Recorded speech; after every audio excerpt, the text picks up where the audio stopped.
Hi, and welcome to another live episode of Marketplace Masters, brought to you by Merchant Spring, the leading marketplace analytics platforms for Amazon agencies and Amazon vendors. Marketplace Masters strives to go deeper into the challenges that vendors and agencies face in order to lift e-commerce and marketplace performance via really practical actions and insights. I'm your host, Paul Sonneveld, and today we're going to explore how businesses and brands can use a hybrid account strategy to optimize their sales and reach their target customers through a first-party or 1P and third-party Amazon channel. Now, to help us do this, I've invited Chris Turton to join us and share his expertise and perspectives. Hi, Paul. How are you doing? Hi, Chris. Let me introduce you to our audience. Chris is the Managing Director of Ecommerce Intelligence, an e-commerce consultancy that currently handles over £5.5 million in sales on the Amazon platform every month with a team of incredible account managers, sponsored product experts, and analysts solving some of the most complex catalog problems with Amazon. He is an Amazon seller and vendor consultant with 10 years of experience across both platforms, ranging from working with startups to corporates and brands that are known worldwide. It goes without saying that he's going to bring a lot of experience to the conversation today. So thank you so much for agreeing to come on the show today, Chris. Thanks, Paul. Yeah, it should be an interesting conversation. We certainly have had a record number of people expressing interest, both through our social media platforms and others, which just means that this is a hot topic. Maybe before we get into the nuts and bolts of hybrid strategy, 1P versus 3P, it might just be worth pausing and thinking about why we're talking about this now. Why is everyone so interested in this particular topic right now? I mean, what do you see across your clients and across the industry in general? Well, I think the reason this kind of conversation has come about, Paul, especially the last 12 months, is because the landscape in Amazon is certainly shifted, especially over the last sort of 12, 18 months. We're seeing different things occur within the vendor space. So we're seeing vendor managers becoming either invisible or leaving the space entirely. And we're seeing a huge round of unfortunate layoffs within the platform. Staff that are even in the advertising sector, the core teams that are really profitable are unfortunately being laid off, and this is causing a lot of ripples within the space, and a lot of vendors are being left without vendor managers or support, which I think is therefore left many of them to look elsewhere for developing their presence on the world's largest marketplace. There's also a lot of input that's coming in from external factors. We've seen, Marketplace Pulse, the really big analytical database for e-commerce events and things, reporting how there's a slow shift that is still continuing to grow between vendor and seller.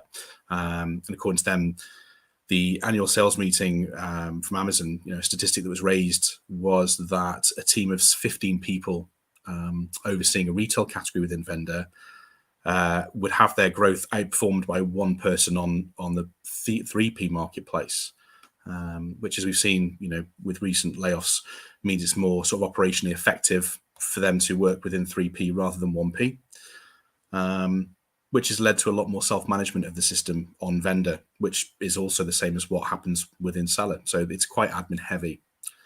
So it's quite. That's also been a big balance in terms of things like the tools that are available. So once upon a time when, we were looking at working with vendor, 2015, 2016, vendor was the place to be. Vendor had all the tools. It was brand analytics only. The analytics programs itself were pretty strong when we looked at things like ARA Premium, and the real goodies that were there were just available within Amazon vendor. Now they're available in seller. So there is becoming fewer incentives as such for them to be able to grow within just one platform alone.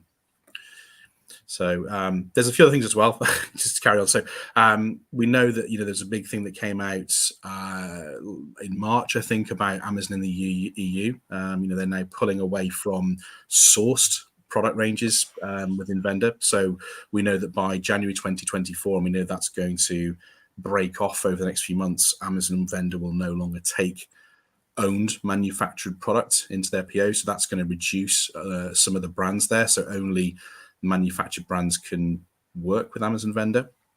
That's becoming a huge thing now, because that's definitely a large part of, some of the clients we worked with before we're using a lot of kind of, again, a hybrid model of itself within retail platforms. They were using their own manufactured ranges, but also they were sourcing grocery products in large volume, which was probably a large portion of their retail volume. That will now, cease. But I suppose it's not all doom and gloom. I'm not trying to sort of discount vendor in its own rights. I think the stats are, and I think some of our vendor esteemed analytical experts will kind of tell us, but I'm sure that it's about 30 to 40% of the range of retail sales that come through on Amazon are still from vendor products, predominantly from your big FMCG brands. And your bigger headliners, of course, your Sonys and your real headline brands, they're still very high in that retail space. Yeah.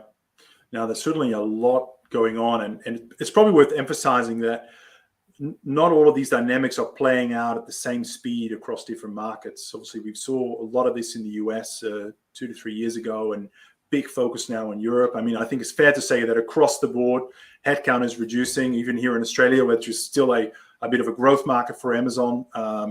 There's still, there've been challenges around headcount here as well.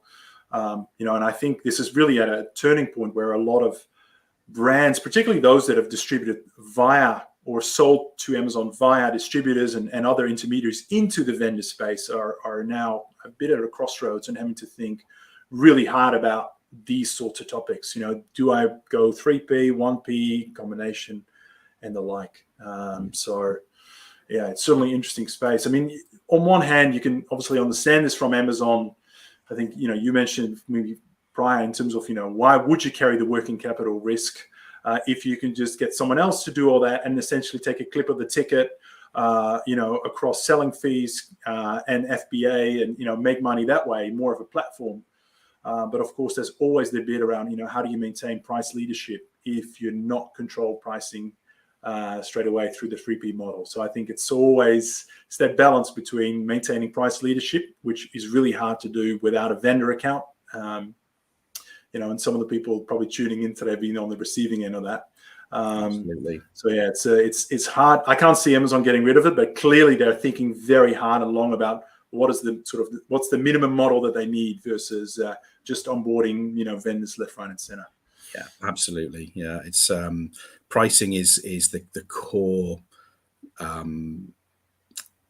think it's sort of like the catalyst that is making this conversation come about. It falls down to the pricing. So even though we've mentioned that there's all these little sort of elements of the tools that are available now on both channels that once upon a time vendor was quite glorified. The ultimate goal, of course, and what we're all after for all our clients is profitability. And that is one of the biggest downfalls, I think, is the vendor management structure being reduced. And we've seen that certainly in our client range, where we've had hybrid clients tend to be the ones that don't have vendor management, but then our clients that are still on vendor are the ones that have vendor managers. So, and because they can make it work, they can communicate those values, they can communicate any issues, their net PPMs, all those kind of values within vendor can still be communicated better. But without that vendor management, the rug kind of is being pulled under from a lot of the smaller brands specifically.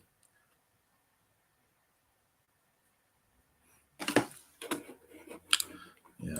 So there's a lot of debate, particularly on social media and LinkedIn, around good opportunity. Let's get rid of 1P altogether. It's about time we've gone to 3P. And there's certainly a view that it's kind of, you have to pick which part you're going to be in and kind of move accordingly. But today, actually, we want to talk about the hybrid model. So we're actually trying to play both fields or, play both games. So as we get into that, maybe set the scene for us, Chris, a little bit. What do we even mean by running a hybrid model with Amazon? across Yeah. 1 MVP? Practically, what does it mean theoretically, and what does it mean practically? Well, technically, it's the art of being able to run an Amazon vendor, or 1P as we call it within the industry, account alongside a seller 1 or 3P. And like I said, it was a feat a few years ago that was a bit of a big no-no. Vendor used to be king, had the best marketing. You'd have these really expensive packages that would come on board that have now sort of been adapted, developed for brands overall. But now with Amazon's focus towards brands, the real advantage on vendor is certainly things like getting ahead of the game in terms of things like promotions, deal of the day, certain prime days are a big one as well. Prime day, vendors will take the full capabilities and be at the forefront of the queue for that, and then the ability to get into other niche Amazon programs. So within the UK, we have Amazon Fresh, and Amazon's retail markets, which we also have in the US. I'm not sure if you have them in Australia, but there are certain sort of niche areas where vendor-specific clients can get into. So that there is definitely pros there. But in terms of the overall model, you have the ability to do both.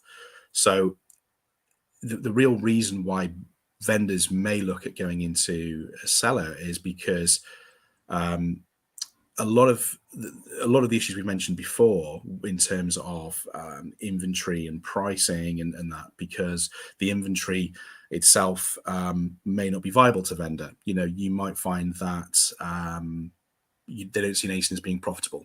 As you'll hear us talking about things like crap can't realize a profit products. And in that respect, it means that vendor are not going to place purchase orders. Their systems are being done more and more algorithmically now to be able to find what's going to work in line with the platform, what they're going to purchase. And now we're hearing more about as well these new AI tools they're bringing in to kind of make more calculations in this space too, to effectively replace, or we think to replace, a lot of the vendor management roles. So the pricing points that vendor retail for may not align with the retail pricing goals of a specific client, and that's been another huge issue. So in terms of we know that vendor obviously set the retail price once you've given them cost pricing. Yep. That may not really work very well in terms of your goals alignment with your retailers. So we have a big client that has that works with all major UK supermarkets, and of course those retail pricing points might not match their expectations of their supermarkets. And of course vendor has full control of the pricing, and therefore there may be a reason to take that product from vendor, put it into the seller platform, which then gives you that pricing control. Trying to reduce that, remove the fuel from the fire, and not create channel conflict around Absolutely. very sensitive KPIs Absolutely. and SKUs. Yeah, absolutely. And I think one of those kind of what we hear a lot of the time in terms of people talking about vendor and seller is that vendor is typically cheaper than Amazon seller, and that may be the case. But when we've broken down the numbers so deeply, when we start looking at down to the the labor charges of reducing things like chargebacks or shortage fees or anything within vendor, sometimes that may not always be the case. So we know that on Amazon you've got a very set fee in terms of seller fees, which are can range from about 8% to 15% in the UK, and then FBA fees are effectively balanced on the basis of performance of that product, that stock, and the category it's in, and other variables including storage and the like. But the problem we have when it comes down to vendor is the fact that terms are unique for every single vendor. We've seen clients that are operating, they've come on board with us, and we've seen them operating at terms as high as 23-24%, which then when you leverage that against the other kind of fees in terms of making sure that your advanced shipping notifications are going out, the sheer running of that platform, it can be more costly. But it's really key to mention as well that that's not always the case in terms of going, well, everything we're going to look at, in terms of dollars and cents, pounds and pence, because what we might see on the flip side of that is if a product is performing well within vendor, and even if the pricing and the margins are slightly better within the seller platform, would you really make that adjustment? Because you might find that your purchase orders are maintained, your margins are at a certain level, but then the actual idea of being able to take that item, putting it into seller, rebuilding that listing, making sure you're getting the same sales velocity as you would through vendor, could be a bit of a difficult one. And it's very difficult to almost pull that away from there and do it in another channel. So you've really got to leverage this. And I think every step of this kind of discussion we're having, and every sort of element that we're going to mention, is everything is almost on a line by line basis. You have to be able to review what is the best strategy. So everything to do with when we talk about what the hybrid model effectively is it's effectively a balancing act between what works at an ASIN level for you or for your client with every product. And that's the really key takeaway, I think, from understanding what the model consists of and what you need to do. Yeah. So is it, and I'm just going to ask a small clarifying question there. Is it rare for a seller or a brand to sell the same ASIN across its vendor and seller? In other words, I mean, might be completely academic, but I'm just interested in your answer. Do you see examples of where a vendor will compete with Amazon themselves for the buy box? Or is that more, and perhaps I'm starting to answer my own question here, is that more as an overflow? When Amazon runs out, there's a seller account that can take up some of that demand and not miss out overall. I mean, have you seen much of that interplay? Or is it always like a clear line? Yeah, this ASIN, Amazon vendor, that ASIN, Amazon seller. What does that look like in terms of delineation? What we've found when we've spoken to potential clients or clients that have come on board that are already using a hybrid model, or they've already started looking at Seller Central, is there is this huge mistake that so many businesses make, and I'm sure a lot of the vendor agencies will pick up on this. So many where a client will go, I've got that product set up on Amazon vendor. They'll then also send it into Amazon FBA. And if you think about it as an idea, it's not a great one. just for the fact of someone is going to get an issue there. You're either going to have your vendor purchase orders are going to be impacted because FBA wins the buy box because it again has the prime and you've got the stock in, or vendor will have the buy box with your purchase order and your FBA stock will become stuck in this loop of no buy box. It will then affect what we call your IPI score, which is your sort of credit score against your FBA stocks. So that's a no-win situation. So it's really clear that when you're looking at an ASIN level, you choose one or the other.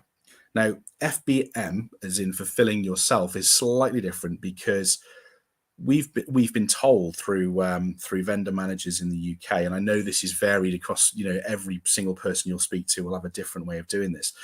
FBM model is slightly different because even though there could be some buy box conflicts, we've been told that effectively, even though vendor would take the buy box, and it should do because the overriding factors there, including prime and all those bits and pieces, should win the buy box. If there is an issue with that ASIN, if it gets pulled from stock, if there's some sort of technical issue within vendor, FBM can still pick up that slack. And again, what we're aiming to do there is to be able to still fulfill that item to the consumer, because at the end of the day, everything is about the customer experience at the end of the day, isn't it? So running vendor FBM is not it's not the best scenario, but it's definitely a better scenario than trying to run vendor and FBA. That is a super conflict. You'll either upset vendor or you will impact your FBA scores. So you want to make sure that the analysis is at a ASIN by ASIN level. Yeah, you really want to keep my comment before as a theoretical academic, potentially could over a beer perhaps, practically stay away from it. We're hearing you loud and clear. Yeah, definitely. So Chris, I'm just curious. I mean, this is, I know obviously a little bit about your business. You manage a lot of brands that have opted for the hybrid model. So I'd love to just understand. I know there will be a lot of agencies kind of tuning into that as well. That maybe they're just focusing on the vendor side or the 3P side, and I'm sure the hybrid conversations come up. I'd love to just hear a little bit from you in terms of what have you seen in your business as you've tried to implement hybrid strategies? What have been some of the biggest highlights for you, and maybe some of the painful learnings? Yeah, that's a really good question in terms of the whole space is so interesting because it depends purely on the client by client basis. So what tends to happen is if a client comes to us with vendor, it depends on their queries first of all. So we have clients that are still purely vendor, and that works for them operationally. The purchase orders work, the pricing works. For some, it doesn't, and it depends on how that client comes to us. Some clients have come to us with already creating a hybrid model. Their story tends to be that they've started with vendor, they've got frustrated with that model, and they've gone, right, we'll just go straight to seller. Now, the problem with that is you've got to really do that analysis. You've got to not only look at where are the margins and where are the gains, but also looking at the intricacies of what's happened, because you might find a client that has seller and created a vendor, had a vendor account and created a seller account. They may still have an active vendor manager. They still might have options to be able to utilize Vendor Central correctly, but out of their frustration have just gone, let's go on to seller. So really what we're doing is when we do this analysis, we will look at the business holistically and again, almost line by line and say, what's working in terms of profitability? Where are you in terms of your overall operational structure within vendor? What's made you go to seller? And we've had some fantastic case studies. I think in terms of what we've done in terms of doing the hybrid model, some that stay on vendor. I think when we look at our client list, so we've got about 8 or 9 vendors that are on the hybrid model, but only a very small percentage of those, that maybe 1 or 2 that are just within vendor. And that's because we've done the analysis, we've looked at their ranges, we've either made that suggestion to stay or they're operationally only are able to stay on vendor. So one of our biggest wins in terms of hybrid was the client I've kind of briefly mentioned before. They came to us, they'd already started with vendor, they'd started a seller account, they already came to us already sort of hybridly set up. They'd they'd recreated their inventory within seller that was already on vendor. So we almost had to do that sort of analysis of saying, as I said before, don't cross the streams effectively within those ASINs. They were doing, about £16,000 a month in 2021. We're hitting revenues of £35,000 now a month, so kind of more than doubled that year on year. Back then, their product balance was 50-50 vendor and seller. But what was happening was there was no effective process behind either vendor or seller. They didn't really know how to manage it. They didn't really have any level of support. And I think that's where that started from. I think the vendor management had pulled out, even though this brand were a really big brand. So they are a really big brand in their sector. They are very big in the retail world and sell to many high street brands and businesses. But they'd already tried to implement FBA stock into lines that were already on vendor. As we've already stressed, that's a big no-no. And I think that's a very common thing that people are doing incorrectly, because you're going to just impact one or the other, and you're going to upset vendor if you're doing FBA. So what we did is, we did the price analysis. We looked at the performance, the account management, and the key issue being the lack of management, and having no vendor manager meant that we were able to make certain Amazons work where POs were ineffective, and we managed to basically move those products into a seller scenario, making sure that their margins were there, making sure they were very clear, and making sure that there was just good profitability between both elements. So they've still got today, even 2 years later, they've still got a element of ASINs on vendor that work better for them. They have good POs, the profit's there, everything works really well. And to be fair, this is without vendor management, so we're still able to maintain that with certain lines. But then other ASINs that were just ineffective, or where their net PPM targets were just not met, we just went, okay, let's put these on seller, let's make this work and balance the two. So it's now about an 80-20 split, it's Pareto principle in terms of how their account works. But in doing so, we've managed to double that revenue. So it's definitely something that works, because you do end up getting very stuck in that rut if you cannot make vendor work operationally. So it is really key to do. Yeah, that sounds very tricky, and really, your points around, really considering every client's unique and almost every ASIN's unique, and having a very and every term specific is unique. Yeah. strategy around that. So if I just pull up a little bit, and by the way, for those that are watching, we've got quite a few people watching live today. We are going to be taking a couple of questions, depending on how we go for time. So pop them in the LinkedIn comment section. That's our main way of getting your questions, and I'll be delighted to ask Chris shortly. We've got a few already there. Chris, just in terms of, maybe just go up a level again, in terms of brands that are considering the hybrid model. All right, let's assume they're on 1P and they're thinking about going to the hybrid model, maybe in the US or Europe, or agencies thinking about supporting their clients to do that. I'm specifically going in that direction because someone rightfully pointed out on LinkedIn today that this week that 1P is invite only, so it's not always easy to move the other way, particularly in the current context. It's probably a bit more of an academic exercise. What would you sort of say? Where would you sort of sum up, some of the benefits, the drawbacks, the watch outs? What are the 4 or 5 pieces of advice and considerations you would give to those considering the hybrid model? So, I mean, the key and main benefit behind doing this is the diversification of your portfolio and of products. And that really gives you a second bite of the Amazon platform without having to risk not being able to present your product range to all consumers.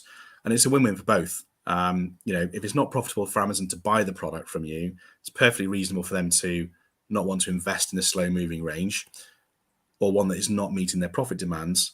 But then you're still able to offer that product line to the consumer and still give Amazon its cut. So that's the real crux of it. I think when we look at the real drawback of it, and I know this is one that a lot of your viewers in the US will find, is that some brands in the US, and I think this is a really, really, really key point, some brands in the US have had vendor managers that have said, you can't go on to Seller. If you do that, we'll deactivate you. But then my point to that is, if you've already got a vendor manager and you're an account manager and you have those comms, work on that relationship. I think if you ever see, with all, the LinkedIn posts from people like Martin Hubel and James Wakefield, they will consistently talk about communication with vendor managers being absolutely key. And I think what happens is people are very quick to kind of throw their hands up and say, I'm not doing this, and they go to the Seller platform. But really, if they've already made that point of saying, hey, you can't go to Seller, there's already an element of communication there. So, you've got to be clear with your expectations, their expectations. You've got to be clear, negotiate and discuss and work on those, net PPM figures, which is what everything will fall around in terms of building the price point, which, as we've discussed, is one of the big reasons that people are moving from vendor to seller is the pricing point. They can't get that cost pricing up. And that's something you've really got to work with. You've got to give that communication. You've got to build a good rapport and communication with Amazon, not just on Amazon, not just on vendor, but, on all aspects of Amazon. So I would definitely say that if you have vendor management, do that, but it can be a big drawback if you've been told, you can't move to seller. But the other side of that is you should be able to communicate in that way. So that can be a really big drawback in terms of that. Another thing to remember as well is vendor is still, as I call it, the catalog king. So in other words, having an ASIN on Amazon vendor will mean that the contributions for or product content will feed from vendor. Meaning if you try and update, you build that listing again now into Seller Central, you may find difficulty putting your contributions for that content into Seller, even if you're the brand owner and you've got brand registry connected to both. And yeah, it can be a really challenging way of doing it. However, I don't know if any of the viewers can establish this, but we have had in the last week we had an update from brand registry support asking us whether or not we wanted to accept 1P contributions or 3P contributions to an ASIN. So I don't know if this is a new thing that's been brought out, but there seems to be some leverage there, or maybe that's something that's being brought in. But it is an important point that if you move an ASIN away from vendor to seller, at the moment you will need to be able to still maintain the content and the listing that's still within vendor, especially if things like, your item specifications are changing and you've got, multiple retailers that are working with you or something along those lines. It's all about crunching the numbers. That's the key thing to take away from it. It's taking, getting those numbers in, analyzing the time that it takes you to do every element of labor, whether it's, looking at how long it takes you to do your shipping, every single element of that in terms of making sure that you maintain that level of profitability should then define where you pivot towards. And then also consider, what are Amazon buying? How are they buying it? There is so many things to consider in terms of the overall process. In terms of, it really is a balance. We talk about benefits and drawbacks. It really is a balance. Yeah, there's definitely careful consideration required on all fronts. Absolutely. Actually, we're about to move into a question section. I'm going to kick off. We've got a bunch of questions lined up here already, so unprompted, we'll get to those in a sec. But I was going to start off with the idea of playing different ASINs across different platforms to optimize profitability and is great. However, what is your experience in terms of dealing with vendors, particularly in the grocery space? Actually the readiness to actually manage and run a 3P business, quite different to a 1P business, and certainly where a lot of these brands have come from. How have you come across that question across your clients? In terms of looking specifically at grocery businesses? Yeah, just general readiness. I mean, because one of the I think it's not always articulated very loudly, but if you read between the lines, and maybe this is more of an Australian thing, but a lot of Amazon vendors will say 3P is just a little bit too hard, too difficult. We don't have warehouses set up. We don't have all the manpower. We don't have the expertise. We're good at account management with the Tesco's and the Sainsbury's, and a little bit of account management with Amazon. And we've got a marketing team who can do the PPC. But that's kind of where our skills stop when it comes to merchandising and e-commerce, and as well as logistics. If you come across those sort of conversations, and how do you overcome those barriers? We had a meeting this week with so one of our we have quite a lot of grocery clients. I don't know if it's just the way that Amazon is over here. So we work with a really major cereal brand in the UK, and they ship to all the major UK supermarkets. And we had a quite an interesting conversation in terms of that account manager who's effectively our liaison, our client, in terms of how he handles those retail markets. So he's kind of under the impression that with Amazon, that it sort of ticks the same boxes as it would with, some of our, the UK's big supermarkets like Tesco or someone like that, where really in my view, his will be quite different. In my view, it's fairly simplistic in terms of order management, getting that product out there and everything.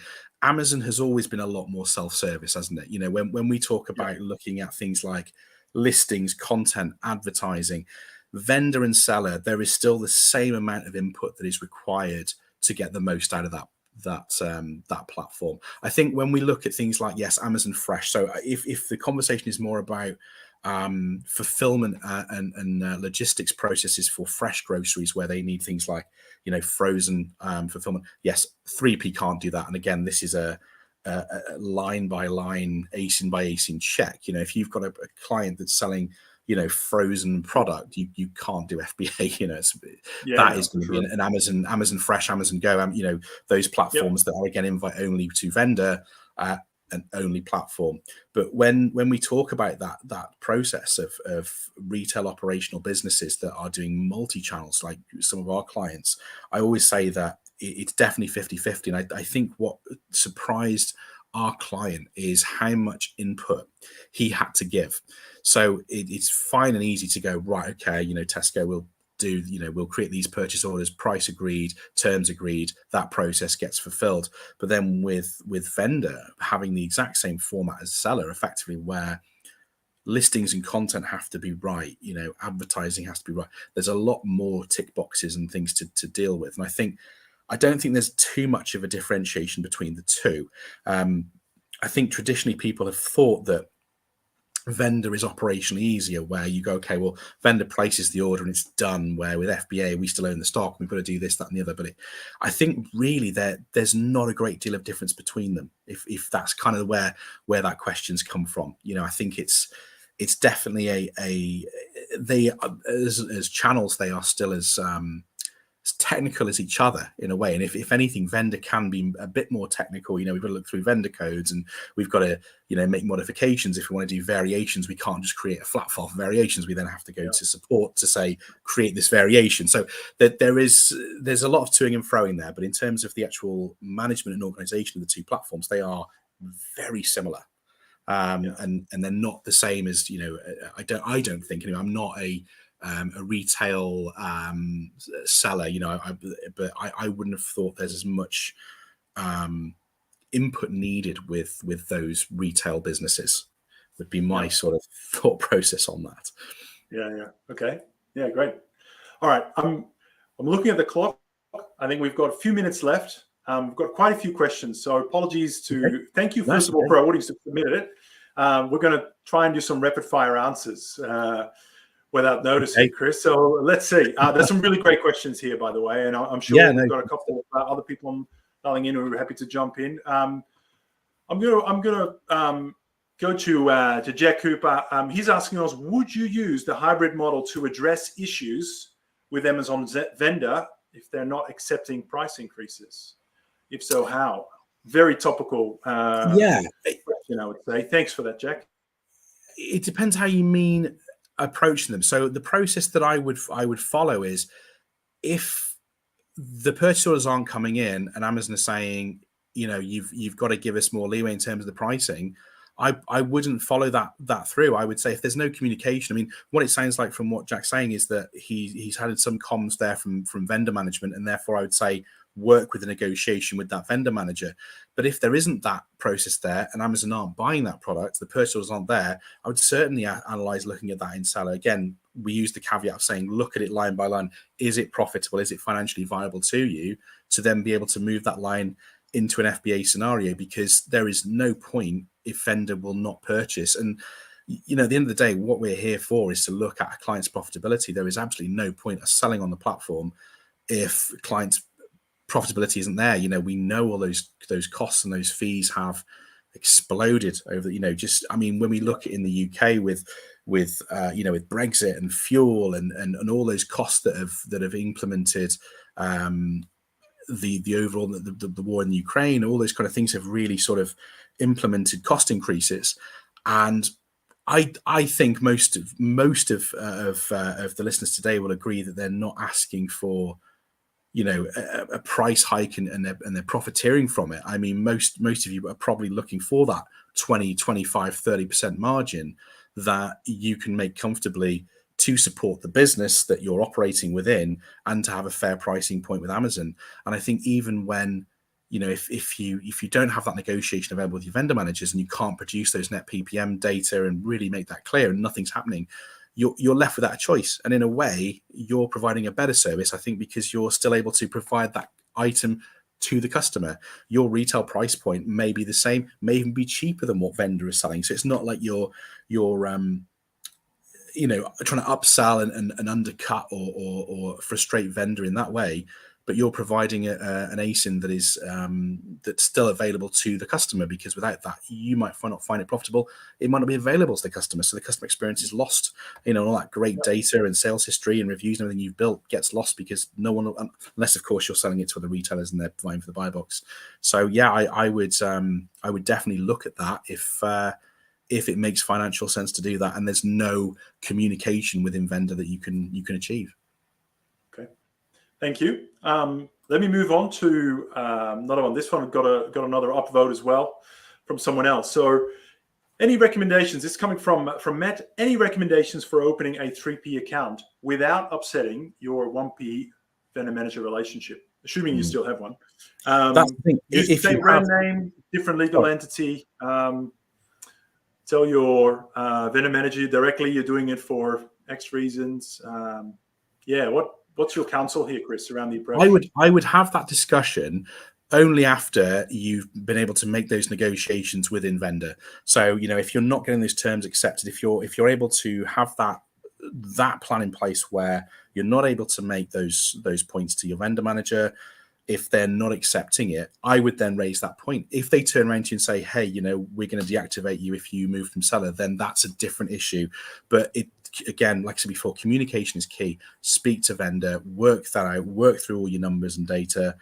If there's nothing there, there's no response, then, by all means, make that jump. But it's all about communication. And I think that's one of the biggest things that we find in terms of this whole discussion and fallout in certain times with vendor is the communication there. So I would follow that process, have that conversation. If they say no, I would make it very clear as to why that's happening, what the problems are, where that is. You sound quite fortunate if you do still have vendor management, because I'm talking more within the UK, because I know it's different in different locations. But in the UK, vendor management has, we over the past 2 years, it's just died. We've like I said, we've got two clients that are on vendor that have vendor managers now. That's it, and we have quite a few vendor clients. And it's a shame, because there's probably more we could do in both elements. But I would definitely say start with your vendor manager, get those comms through, and just work that process through before making that jump. And of course, if they say don't make a seller account or we'll suspend you, obviously work through that. In terms of the other question about setting up a new legal entity and stuff, be very careful. Again, review Amazon TOS, because as you probably all know, you can't just make a new account in terms of, with seller accounts, for instance, you can't make 2 accounts. With vendor and seller, you can make 2 accounts, but I wouldn't try and do anything that misguides or misleads Amazon. Again, review the terms, have a chat with the vendor managers before making any points like that. I definitely use that as a caveat. Absolutely. Great. Thank you, Chris. Unfortunately, we are out of time. So some of those moments, I feel like the bad guy having to wrap it up. There's still a whole bunch of questions there. I'm sure you're quite happy to jump into the LinkedIn comment section later and respond to some of the other people there. Chris, I just want to thank you for coming on the show today. Really appreciate the expertise around this quite complex topic. Thank you for demystifying us a little bit and really building our understanding. I was going to ask you, if there's anyone that's listening and wants to get in touch with you, explore your services, or just want to pick your brain on something, what's the best way for them to sure. Yeah, I'll just kind of wrap up the last thing I was going to say really quickly. Sure. So I think the biggest takeaway I can give to this discussion today is the conversation we've had today is that flexibility does exist within the platform. And it's not a case of being able to do all or nothing. So I think it's a fair comment that a lot of vendors lack of understanding might want some to make the quick move to seller without fully reviewing their options. So crunch those numbers, see if there's a vendor manager working within vendor support to create reasonable goals. Vendor's definitely an art form. But it's also true that without proper support available on vendor, it's making a lot of brands explore possibilities in other areas, especially on seller. So, especially when they see their competitors, wiping the floor within their category that might be on FBA and stuff. So it's all about communication. It's all about really having that flexibility and taking that time. But no, thanks very much, Paul. I'm best way to kind of contact me, of course, is through our website, which is christurtonecommerce.com. Fill out our form, or if you go to LinkedIn, please add me on there. I always love reading really deep insights into what they're experiencing on Amazon, whether it's seller or vendor or anything like that, new things that are coming on the place. I'm a bit of an addict to it, and I'm sure I'll be posting my comments on there. So, I'll be happy to kind of go through the comments from today's podcast and see what I can answer there, and any kind of assistance I can bring. Awesome. Well, thank you so much for your time, Chris. Thanks again, Paul. Thanks everyone for bearing with me. Most welcome. All right, well, guys, that is it for today's episode of Marketplace Masters. I hope you found that useful. Thank you for watching. Thank you for your questions, or if you're listening on demand afterwards, thank you for tuning in. Don't forget to head to Merchant Spring for exclusive offers and other on-demand podcasts that talk exclusively about Amazon vendor topics. So head to merchantspring.io. Until next time, stay safe and see you then.